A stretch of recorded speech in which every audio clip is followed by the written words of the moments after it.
The aviation business worldwide has been a roller coaster ride for the last 5 years for one reason or another. In 2008, it was when crude oil prices went to $140 a barrel. Then here in India, we had the 26/11 terrorist attack. Then we witnessed the economic downturn. And travel and tourism are sort of in the spotlight immediately because they are the worst affected normally. But my confidence in the fundamental future of aviation in India remains strong and remains very valid. But unfortunately, the government of India has not been supportive. Once again, this is a state government subject where we are made to suffer almost 27% average sales tax on fuel, which is the single largest part of direct operating cost. So now fuel costs are about 42% of total direct operating costs.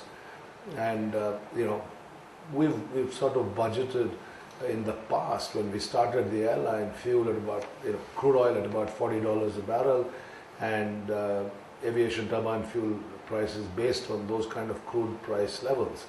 And now you see crude fluctuating between $75 and $90 a barrel. After, of course, having reached a peak of $140 a barrel in 2008. And then if you have to suffer a 27% sales tax on top of that, it really hurts. We have made a number of submissions to the government, but this is a state subject, so the federal government can't really take a position. But the process is on, and hopefully the government will see a more rationalized tax structure. The second is, of course, in our airports. I mean, we have had 82% increase in airport charges. I mean, it's all very well. You guys go through these nice new, either refurbished or brand new terminals, and so you say, wow, I mean, things are happening here. But the back end, from the airline's perspective, nothing has changed. In fact, it's become worse. We have no saving in fuel costs due to shorter taxi times. We have no fuel saving due to shorter holding patterns where flights are delayed because of air traffic congestion. We have no scope for reduction in cost because ramp handling is more efficient. So the airlines have had to incur a lot more cost without any corresponding benefit, and that's why the new airports economic regulator is very important to us, and we have made submissions so that the costs that we charge could be better aligned. But having said this, the sheer growth and momentum of this industry, you have to understand, either you believe the India growth story or you don't. If you believe that India's GDP will grow at 7% plus, then you can take it for sure that aviation is going to grow and grow extremely solidly. If you question India's GDP growth, then of course you can question the prospects for aviation. But typically aviation is a long-term investment by very nature, and I think has a good future in India. But the industry also needs to do its part. We are in a cutthroat competition. But that's because a lot of airlines added a lot of capacity thinking that the 25 to 30% annual CAGR would just keep continuing indefinitely till, of course, the global economic meltdown and the 26/11 terrorist attack changed all that. So we had a period where there was a lot of overcapacity, and so that led to a price war. But then everybody sort of course corrected. Kingfisher reduced capacity by almost 15% voluntarily, and that went well for us. So other people did the same. So now there is a convergence between demand and supply, which should see firmer pricing, and that would obviously help the bottom line of all airlines, not just Kingfisher.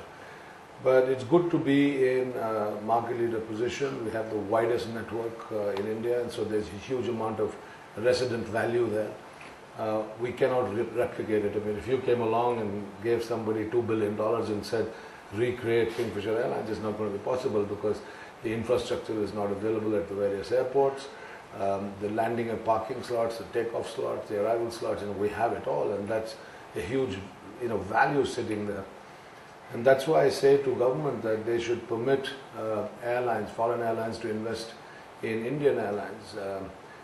Today we have 49% foreign direct investment actually permitted in Indian airlines, but Within that 49%, there is a funny restriction that does not allow foreign airlines to invest.